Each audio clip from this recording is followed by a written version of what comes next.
अस्सलामुअलैकुम दोस्तों ये हमारे स्कूल मुंतज़िर या इमाम। दोस्तों ये हैं सर हैदर, जो कि बहुत अच्छी बातें बताते हैं, और यामिर, जो कि बहुत अच्छे सवालात करते हैं, और ये हैं रेहान। दोस्तों आइए चलिए कि आज सर हैदर हमें क्या बता रहे हैं। अस्सलामुअलैकुम बच्चों आज आने में थोड़ी देर हो गई क्योंकि आज ट्रैफिक बहुत था। वालेकुम अस्सलाम सर। वालेकुम अस्सलाम सर। बच्चों आपको पता है ज़माने गैबत में, इमाम ज़माना में सबसे बड़ा मुसीबत क्या है? सर हमें तो नहीं पता, सर आप बताइए। सर लोगों की अपनी जिम्मेदारियों से लाइल्मी है। मोमिनीन को पता ही नहीं है कि इनकी जिम्मेदारियां क्या हैं।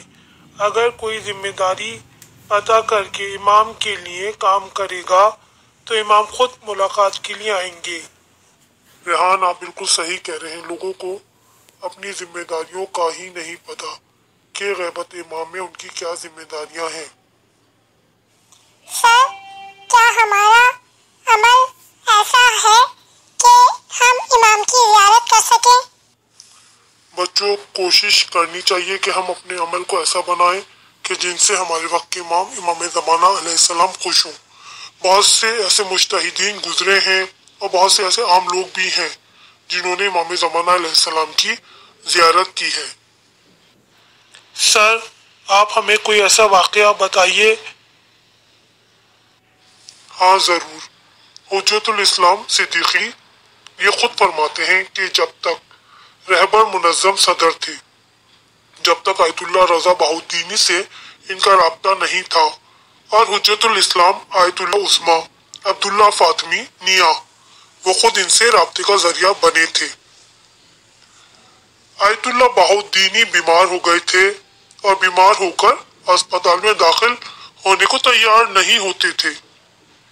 अब आयतुल्लाह रहबर मुनज़्ज़म ने आयतुल्लाह अब्दुल्ला फातमी निया को भेजा और कहा कि आपको अस्पताल में दाखिल होने के लिए तैयार करें। आगा बहाउद्दीनी तैयार हो गए और वहां से सेहतयाब होकर वापस आए। हुज्जतुल इस्लाम सिद्दीकी फरमाते हैं कि जब मैं इनकी इयादत के लिए गया तो वो बताते हैं कि हजरत हुज्जत खुद उनसे मुलाकात के लिए अस्पताल में तशरीफ लाए थे। सोचिए इनका क्या मुकाम होगा और इनका क्या किरदार होगा कि हमारा वक्त का इमाम ज़माना अलैहिस्सलाम खुद उनसे मुलाकात के लिए आए। बच्चों आज भी अगर कोई शख्स अपने अंदर इन शराइत को पैदा कर ले कि इमाम उससे राजी हो जाए तो खुद इमाम उससे मुलाकात के लिए आते हैं। सर हमें दुआ करनी चाहिए कि परवरदिगार हमें भी अपने वक्त इमाम की ज़ियारत नसीब फरमाए। आमीन। बेशक। अच्छा बच्चों अब मेरा पीरियड खत्म हो गया, इंशाअल्लाह कल फिर मुलाकात होगी।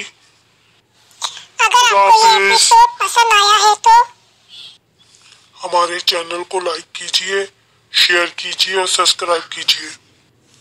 हमारे चैनल इस्लामिक स्टोरीज इल्म के शहर को सब्सक्राइब करना ना भूलें। इमाम ज़माना की गैबत में हमारी ये छोटी सी कोशिश है बच्चों में मार्फत इमाम ज़माना पैदा करने की। हमारे चैनल को सब्सक्राइब करके आप भी इस कोशिश में हमारा साथ दें। शुक्रिया। खुदा हाफिज दोस्तों, नए उन्वान के साथ नई एपिसोड के साथ फिर मिलेंगे। खुदा हाफिज।